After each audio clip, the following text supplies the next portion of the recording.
Hi, welcome to another episode of 6 Cents Out of a Nickel. The thing I want to talk to you about today is online shopping. You know that thing you do at 3 a.m. when you can't sleep and you just need another fidget spinner. I mean, they have round ones, they have square ones, they have triangle ones, they have long ones, they have ones that click, they have ones that spin, they have ones that pop. I mean, you have to have them all, don't you? You just have to. The first problem with online shopping is the fact you pay by credit card. Now, credit cards, they're a handy tool, but they remove you from the money that is actually in your pocket.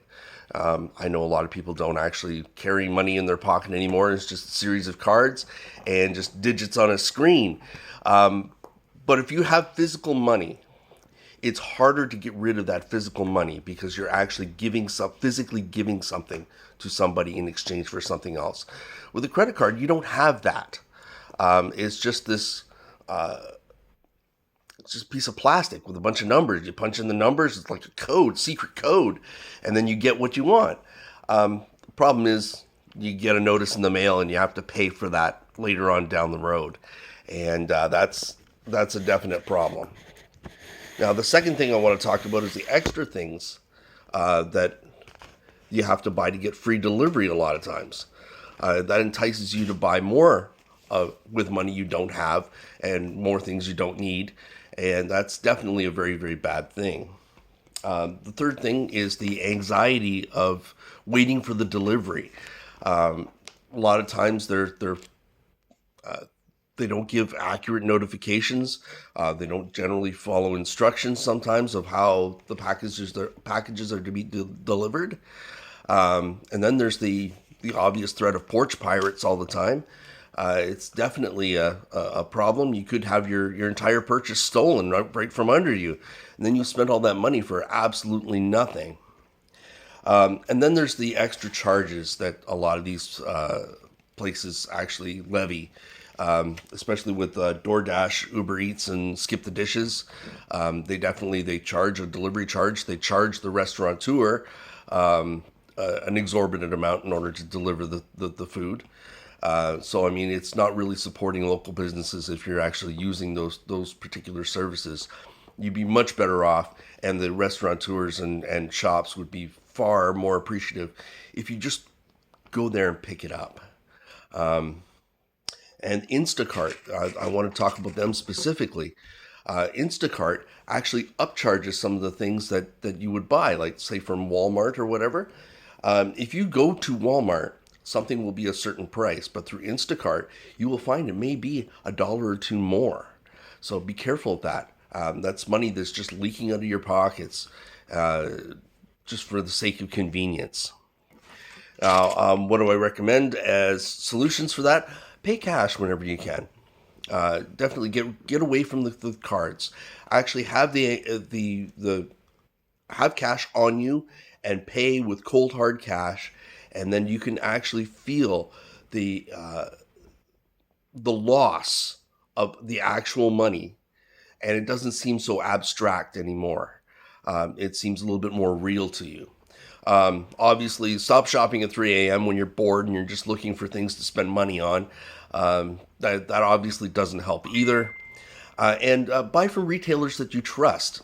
I don't know how many people have bought things from Amazon, for instance. I'll get to Amazon in a minute, and they've received the item, and it's not exactly what they thought they were ordering.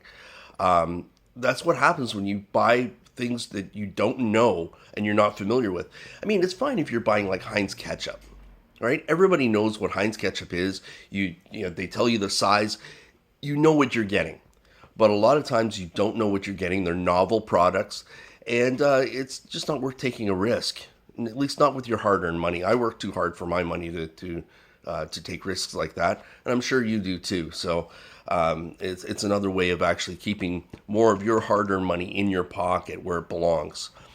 The other thing is, if you're going to shop online, if you shop from stores that you trust, like say, Canadian Tire or Walmart or another retailer that has a brick and mortar store, have them delivered to the store and then pick it up. I mean, that certainly eliminates a lot of the hazards of the porch pirates. And you still have to get off your keister to go get it. which actually makes the purchase a little less convenient. But that lack of convenience may help you stop shopping as much, especially for things you don't need. You're not going to want to go and pick up stuff that you ordered and you really don't need, don't really even want. You just bought because you were bored. The other thing is comparison shop. Definitely comparison shop. And what started this whole video was the fact that a friend of mine, I was looking for lithium iron phosphate batteries. And a friend of mine actually sent me a link from Amazon for lithium iron phosphate batteries. They were $159, which seemed like a really good deal considering the other options were over $200. But then I looked at the actual name of the company. They'll have it at the bottom, the name of the company that's actually selling it. So I went to their website, and lo and behold, it was $15 cheaper. So if I'd ordered it through Amazon, it would have been more expensive.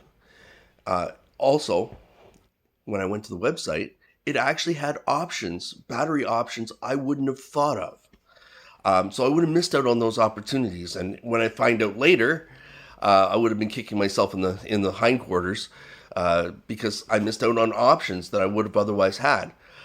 So always do your shopping. I've seen a lot of things on Amazon that are 2-3 times what they are retail. Things that you can go to Walmart or you can go to the Canadian Tire and you can get for like half the price.